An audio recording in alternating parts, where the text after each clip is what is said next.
Are you someone who wants to add Google login and sign up in your application? Cool, you have landed on the right video. In this tutorial, I walk you step by step through integrating Google so users can log in or sign up without need to create a password for your application. So let's get started. Welcome to my channel, Chari Codes. Let me start with the UML diagram of how Google OAuth 2.0 works. Here is our application and here are the Google servers. In our application, it contains front-end and back-end as you know. Now, whenever user clicks on login with Google, sign up with Google or continue with Google, our front-end actually makes a request to get consent URL from our backend. So backend which already contains that consent URL which sends back to the front-end. What is consent URL? The consent URL is Google's OAuth 2 authorization link where users are redirected to grant access to your application. It shows the Google consent screen with the permissions of your application needed. Once approved, your Google sends back an authorization code to exchange for tokens. And don't worry about token exchange, you will fully understand it by the end of this video. As the consent URL definition itself gives the flow, once frontend receives the consent URL, we can open the URL in any form, like in a pop-up or in a new tab or in a same tab. Once it opens a consent URL, it actually opens a form where you can allow or deny your permissions to this application. If you deny the permissions to this application, it will add an error to the redirect URL. Redirect URL is nothing but is your application URL. You have to give it the consent URL itself only. So it will attach the error to the redirect URL and redirect back to your front-end application.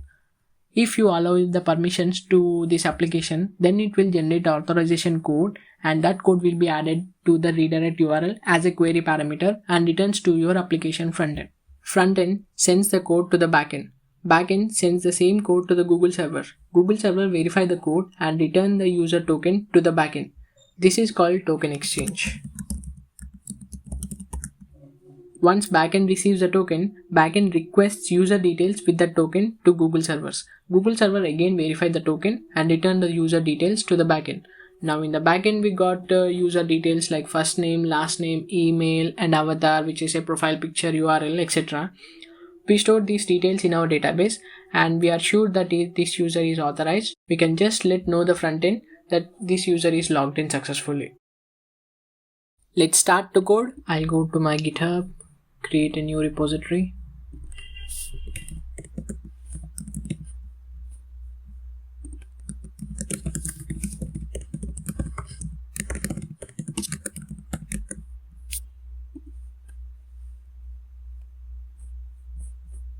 So I'm using multiple accounts in my Git terminal. So let me go to my terminal.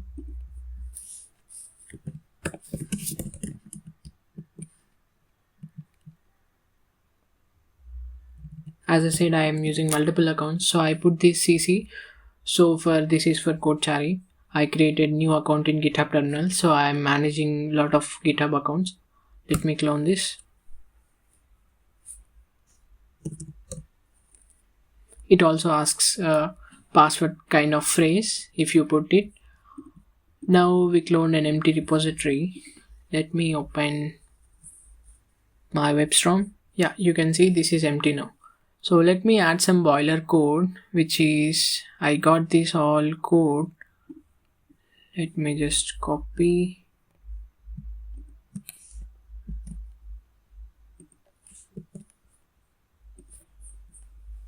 Yeah, you can see. And let me explain the folder structure, what actually I have. This is just a boiler code.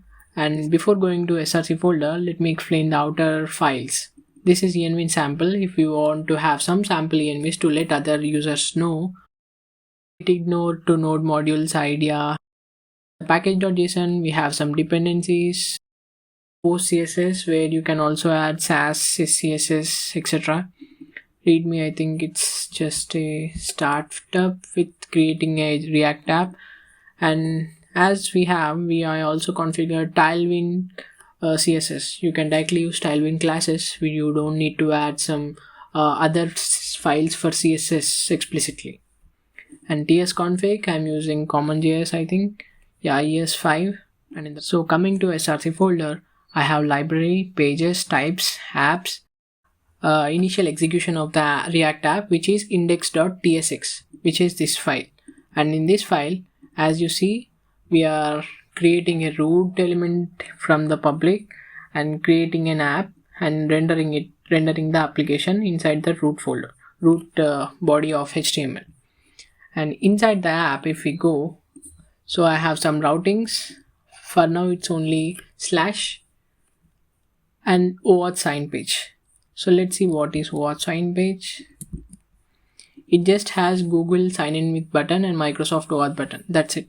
So we also covered all these things, and pages and types. I only have Google and Microsoft for now.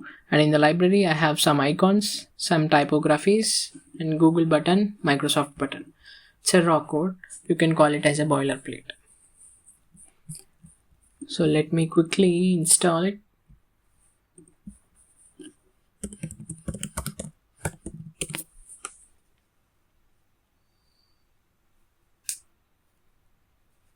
Let me run it.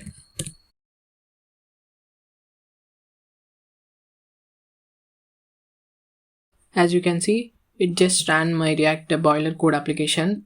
It just has 2 buttons to render. And you can also clone this repository. It is public repository. I did not push yet, but let me push it.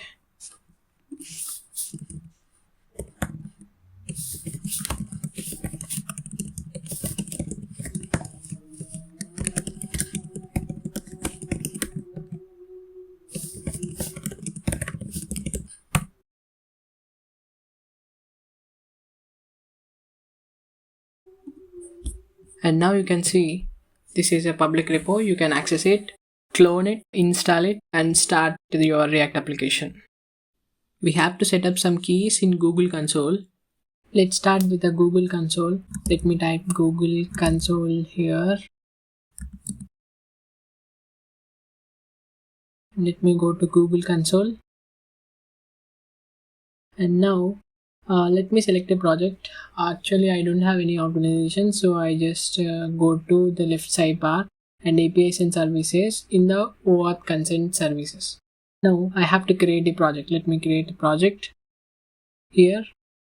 Let me name the project, which is Web App SSO. Yeah, I put no organization. Let me create the app. And once we create the app, we can get started. So we have to fill the app information. What is the app we actually having it? Let me put Web App SSO only. Let me add my email. Click on next. I don't have internal because I don't have any company yet, any organization yet. So I put external now. Let me click on next, adding my contact information, my Gmail. And I click on next. You can also read Google terms and policies. Continue. So we set up OAuth consent. Now we have to add some clients. So there are a lot of clients which are provided. Let's say our application is a web application, so we can put web application, but some applications might be desktop, Android, Chrome extension, iOS, etc. But I am putting web application. Currently we are dealing with web application. Let me put web client 1 only and adding a normal URL, which is localhost 3000 for now, and redirect URL also I'm adding the same.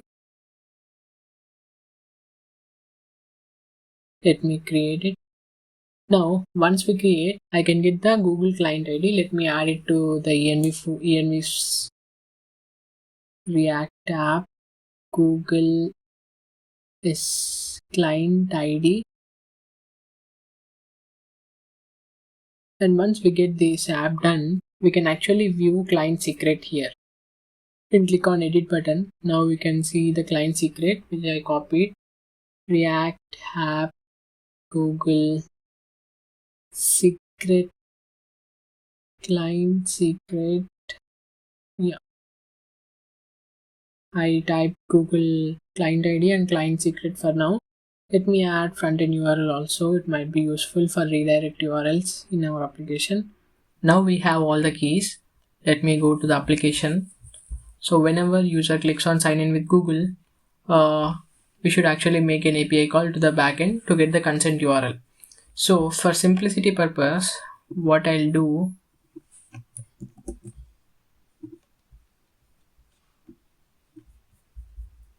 currently we are not maintaining a backend, but for best practices we have to make backend. Let me remove all these things.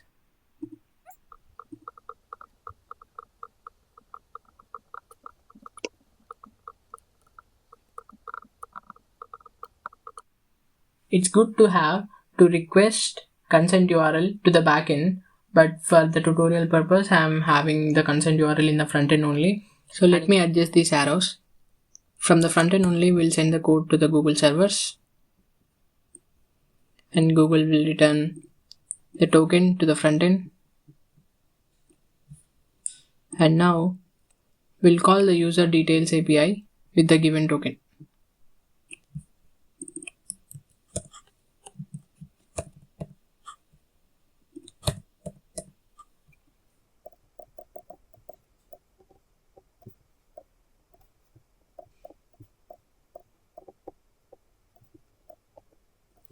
Now Google returns the user details to the front end directly, so we don't need to maintain this badge anymore. You can just remove it.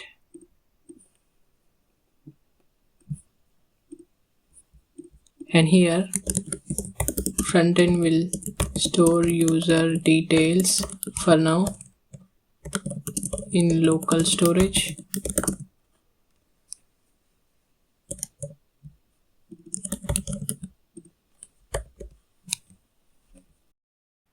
Let's start the code. Now we already have Google OAuth button. We have to implement on-click functionality there.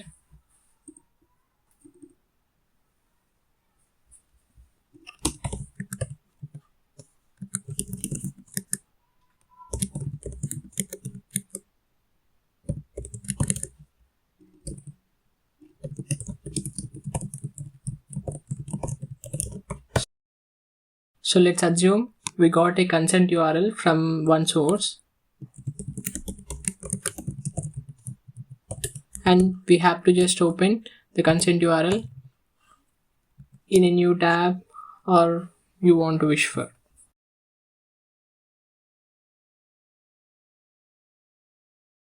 This is the consent URL we want.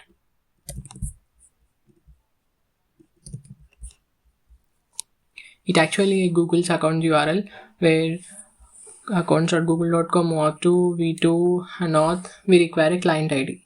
For now let me just add client ID and I'll import from env variables.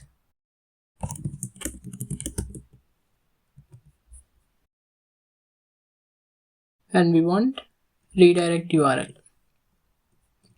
We have to encode that URL.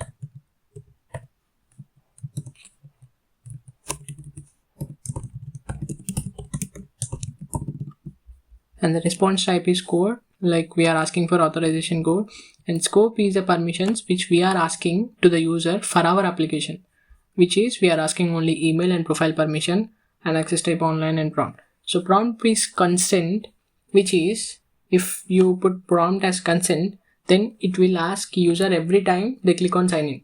If you don't put this, it will only ask at the first time and it will never ask anytime. It will directly give the access. So we want client ID.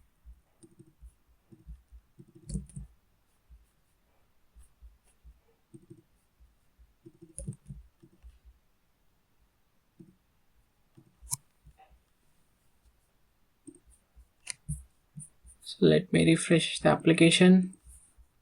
Oh, I got an error. Promise void is not assignable to. Okay.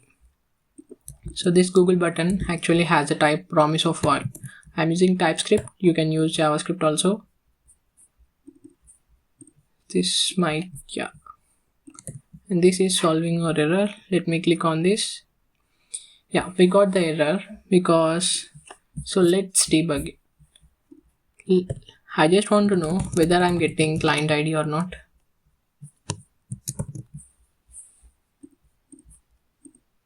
Okay, I'm not getting client ID. So why I'm not getting client ID? Okay, I don't have any env file. I just have env sample.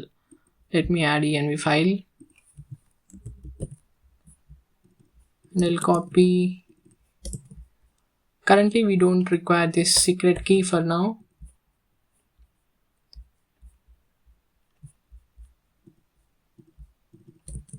So as we have the front end URL, we can put the same.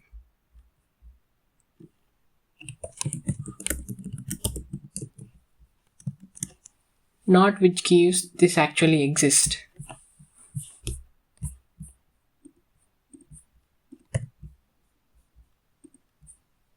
Okay, still we are not getting.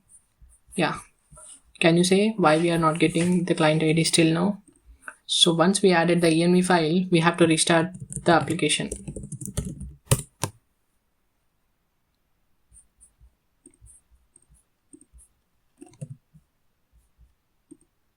Yeah, we got the client ID. Yeah, it is actually allowing sign in with web app SSO. This is our application. We named it in the Google console. And if we click on continue, it actually returned a code, you see. And let me again click on sign in, but now I'll cancel. So it returned error, as I said in the diagram. It will either throw error or it will give the authorization code. Let's exchange code with the token. How can we do that? We can use effect, but it will mount twice, so I'm not using use effect for now.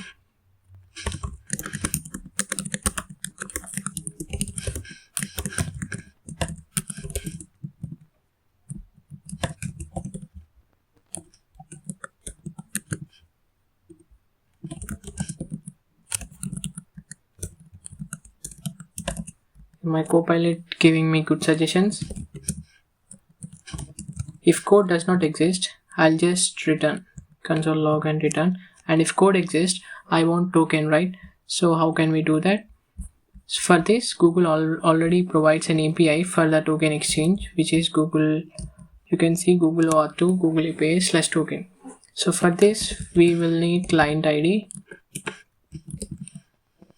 client secret, and redirect URL. Let me just verify the client ID variables are fine or not. Yeah.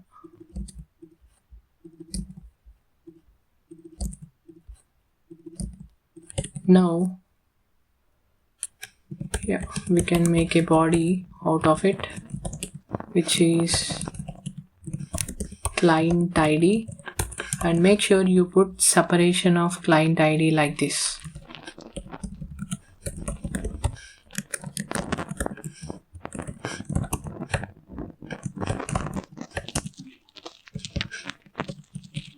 And we have to send code. And we also have a grant type, which is authorization code. You make sure you have put authorization code correctly and redirect URI. Redirect URI is the same thing.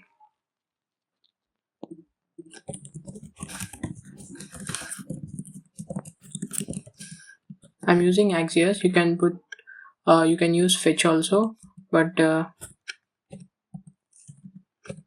so it requires a URL,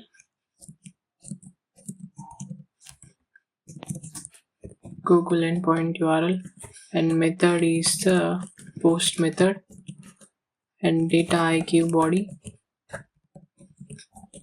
and headers we have to give consent URL, not URL encoded. It is application JSON. Let me console the token response for now. And make sure while you're adding the keys, you restart the application.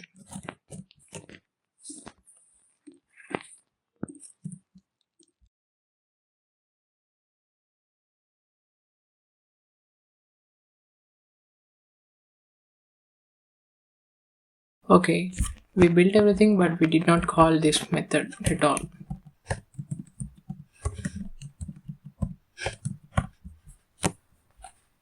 Let's see if it gets called now. Yeah, it get called actually. So what is the token response? Okay, we get twice. Let's take, yeah, we got the access token. Let me just verify for safe side. Is token response dot status 200, and do I get token actually? Data dot access token, yeah. And now I'll just put it in access token. Now we have to get the user details with the token. For this, Google actually have another URL, another API, which is user API with the token.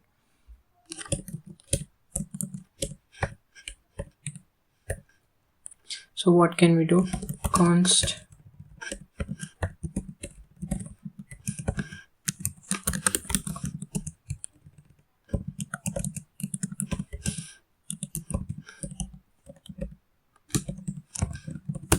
will give this user info token, and method is a get method, and data we don't require, but headers. Now we have to send authorization this token as a bearer token, and we have to also add content type JSON.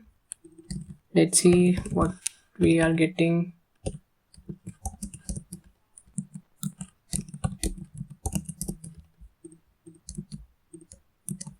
So let me maintain a variable so that this will never execute twice.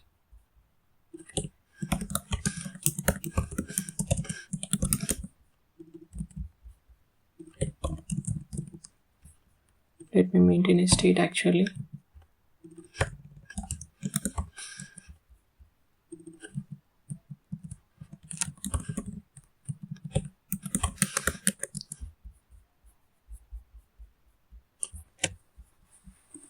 So now we got an error because code is at most used once. Our code have some expiry time. Let me close this one, or let me open it. Click on login, we allowing, and now with the code we actually get the user details. In the data, what we are actually getting: code, Chari, my first name, last name, given name. This is ID, a unique ID you can use for mapping purpose, and this is what it actually means, a full name, and this is a picture. Let me actually copy this and open it in. It opens my profile picture. Let's actually store this detail in the local storage of our front-end application and show it in a good UI. So for it, let me store it in local storage. We don't require whole data, we just want user details.data, and we cannot directly store this data because this is an object, so we have to stringify the data, object data, and store it in local storage. And once we store it, we can just navigate to profile route. We did not add a profile route, but we'll add soon. I'm having use now.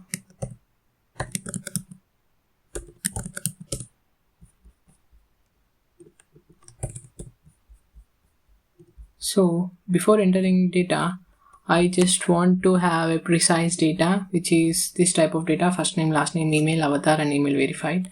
So before inserting into local storage, let me add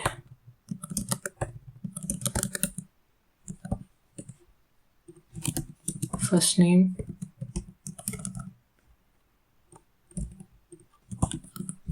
I think it's given name, last name, I think it's family name, email, might be email, yeah, email is email, and now picture, I want to store into avatar, and email verified email. So I successfully stored these details into the local storage. So we have to add this profile route. Let me add this route.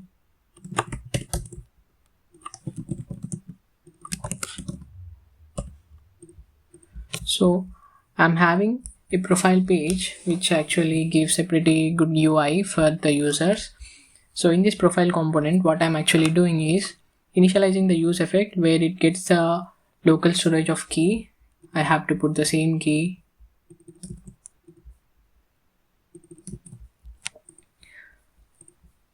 And if key exists, it returns a value, and if value exists, I have to parse the value because I'm stringifying the value, right? So I have to parse the value, and if the value exists, I'm storing the value in this state. And if the state exists, I'm showing a good UI with avatar, first name, last name, email, verified or not. And we also have a logout button. When user clicks on logout button, we remove the key from the local storage and navigate to home. And if the user details, let's say if some persons get into this route and there is no local storage or there is no details found, we just navigate to home URL.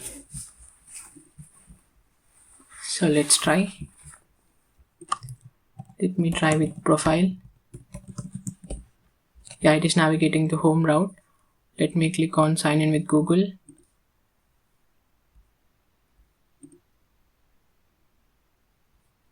Yeah, so it actually gave me profile picture, full name, email and verified. So even if I close this app and open it, it actually opens. And you can click on logout. It just removes the details in the local storage and route back to home page. Thanks for watching. Let's get connected in the next video where I'm going to do Microsoft sign in.